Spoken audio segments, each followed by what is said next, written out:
¿Qué tal? Vamos a continuar con nuestra serie de minicápsulas sobre los creadores de un nuevo pensamiento. En esta ocasión vamos a charlar brevemente sobre un personaje bien interesante.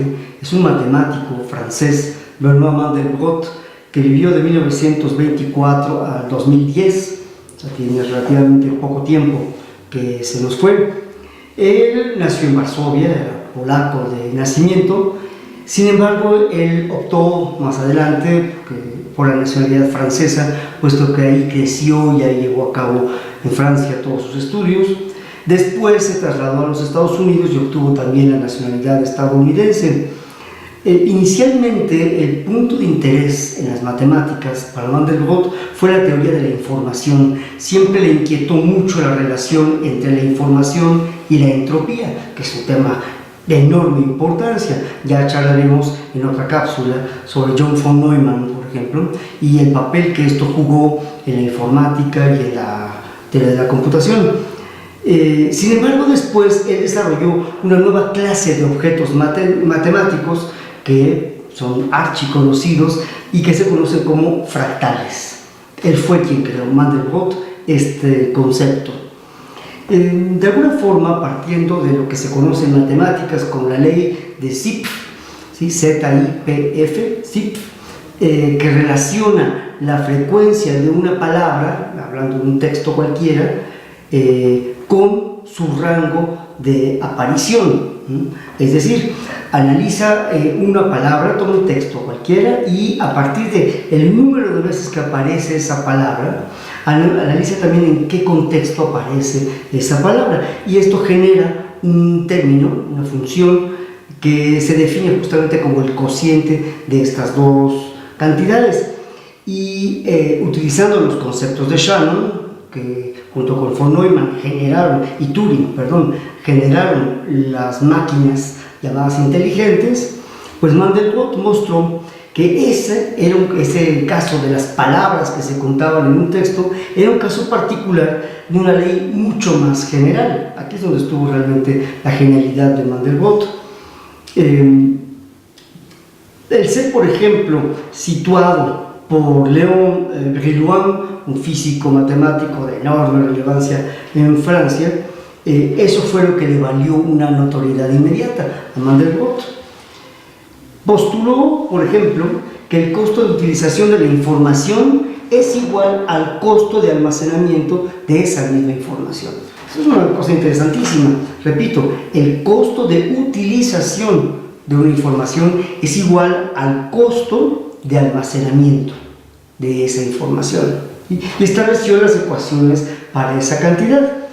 Es lo que, por ejemplo, le sirvió a Mandelbrot para catalogar en el lenguaje de los adultos cierta cantidad, y que después en el lenguaje infantil encontró que era otra cantidad. Es decir, es más barato, vamos a decirlo así, para un adulto utilizar la información que para un niño. Para un niño es más barato almacenarla. Esto es interesante, porque de cara a estos conceptos fue a partir de 1958, cuando, habiéndose instalado en Estados Unidos como empleado de IBM, Mandelbrot comenzó a interesarse en esos objetos matemáticos que poseen una complejidad recursivamente definida, ¿sí? A partir de un concepto topológico que se llama la dimensión de Hausdorff. Todos estos conceptos yo los invito a que los revisen ustedes en una página de interés general como puede ser Wikipedia. Sobre todo en inglés vienen artículos fantásticos sobre este hombre, y los trabajos de otro matemático francés importante, Gaston Julian. En 1973 Mandelbrot escribió un artículo en una revista de economía. Este artículo se llama Forme nouvelle du hasard dans les sciences, las nuevas formas del azar en las ciencias. Esto es algo que siempre le interesó a Mandelbrot. Decía, bueno, los matemáticos se interesan sobremanera en todo lo que concierne a la continuidad, las funciones continuas. ¿Qué pasa con las funciones que son quebradas, ¿no? Que tienen un comportamiento gráfico, topológico quebrado?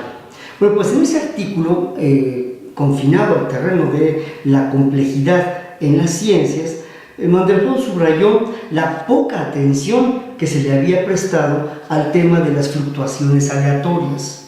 Se hablaba de fluctuaciones, pero no aleatorias, ¿sí? Es decir, imprevisibles, en todas las disciplinas, no solamente en la economía o en la física o en la lingüística, no, en prácticamente todos los terrenos del saber. Por ejemplo, citó el caso de las subidas y descensos los niveles en el Nilo, los ciclos de las manchas solares, las formas de las nubes, los meandros de los ríos, etc. Bueno, pues decía Mandelbrot a partir de esas observaciones que no existe una única forma del azar. El azar no es simplemente lo que sea, no, hay muchas formas en las que se puede manifestar el azar y que se igualaría por medio de una ley que se conocía entonces como la ley de los grandes números, ¿sí? La ley de los grandes números, grosso modo, decía que cuando hay una enorme cantidad de elementos de una población dada, entonces si aumentaba uno o disminuía uno, prácticamente no se notaba. Cuando eran pequeños números, por el contrario, sí se notaba mucho la aparición o desaparición de un miembro. Pues bien, dice Mandelbrot, los triángulos y las esferas eran aceptables en geometría, concretamente teniendo en mente la geometría de Euclides, pero no las nubes ni los árboles, ¿sí? Porque son formas demasiado difíciles, demasiado tortuosas, poco estéticas, entre comillas. Hay detrás una idea estética.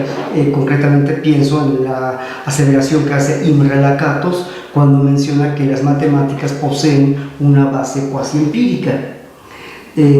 Citando a Mandelbrot, decía lo siguiente: las matemáticas deben considerar su inmenso poder de explicación de los fenómenos científicos, ya que no consideramos como científicos más que los fenómenos que las matemáticas explican.